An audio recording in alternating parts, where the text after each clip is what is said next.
Hey everybody, I'm Chip, he's Seth. And this is Zound with Chip and Seth.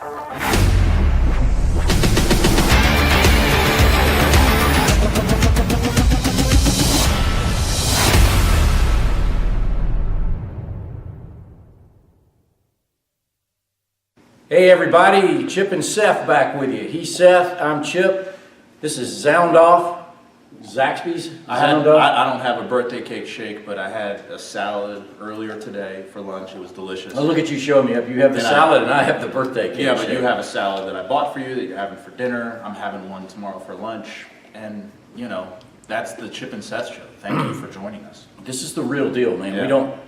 We don't kid around when we endorse our products. But If this sponsorship runs out, I don't know what we're going to do. I don't know what we're going to do either. I don't mean like for the show. I mean like eating. Period. At all, What period. will we eat? Yeah. We're here. We're actually, the backdrop is thank you to the University of Georgia basketball program. We're at Stegman Coliseum. You say that like we asked permission. We actually just came in here. Yeah. They don't know we're in here.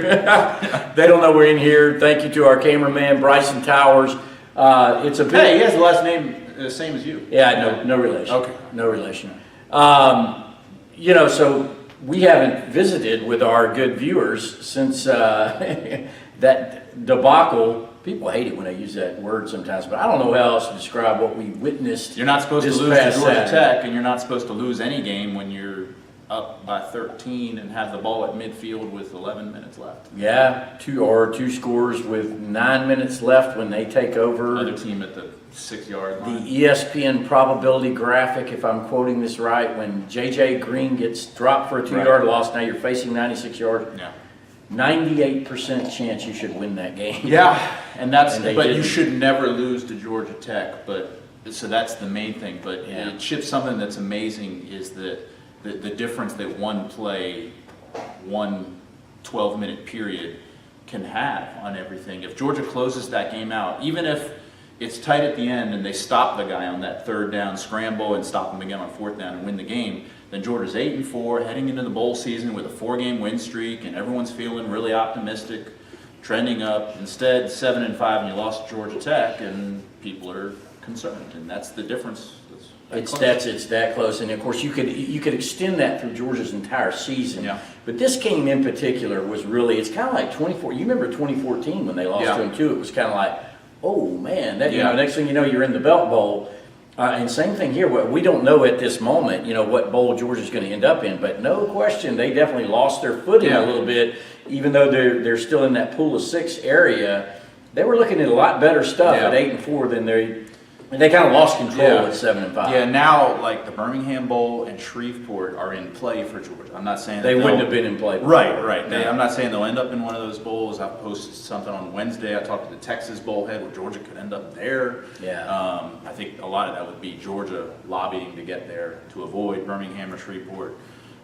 Liberty Bowl still in play, but I mean, wherever Georgia ends up, I'm not sure how much excitement there's going to be. I think it's, for a lot of people, it's let's get to recruiting. Yeah. Feel good. Yeah. Well, and let's that's a good segue. I mean, let's touch on this. So what is the difference in 8-4 and 7-5 make? I mean, in the grand scheme of things, I mean, certainly it blunts some momentum you had going with a 4-game winning streak. Everybody quit talking about Tennessee and Florida and everything else. That kind of all comes back in play because it wasn't just that you lost to Georgia Tech; it was how you lost to Georgia Tech. Yeah. But in the grand scheme of things, I think it was clear that this is somewhat of a transition year. Mm-hmm. Georgia's out there recruiting. My understanding, they're about to get a couple more huge commitments, in the next few days. I think, by and large, we read Jeff's intel just like you guys do to stay abreast. We're not intimately involved at this point. We will be before it's over, but that all that is still going well. And Kirby, ever the salesman, is just going to take everything that we just witnessed and use it to sell recruits on why they need to come to Georgia now. Right. Well, what we saw with Kirby was that we knew that he was a recruiting monster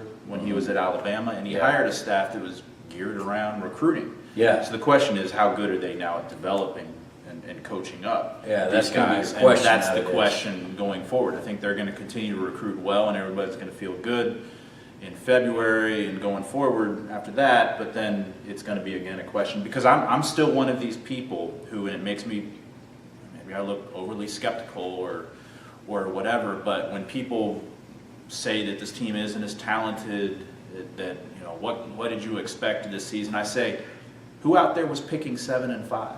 Yeah. I mean, nobody. Nope. I mean, I was saying like 8 and 4 was kind of. Mark Bradley said 10 and 2. I was saying the over and under on 9 was really confusing for me. It looked to 8 me. or 10. I think the Bovada line, like before the season, they put out a line for everybody. It was either 9.5 or 8.5. Yeah, I think it might have been 8.5. Which would have been. I mean, that would have been an enticing number for me. I mean, frankly, Chip, I looked at this Georgia team the same way I've looked at all Georgia teams recently, which is 9 and 3, 10 and 2. And I think kind of what we learned here, and it's not to get into Mark Richt versus Kirby Smart thing, but on that, everybody was like, well, I'm getting tired of the regular 9 and 10 win seasons and I played it.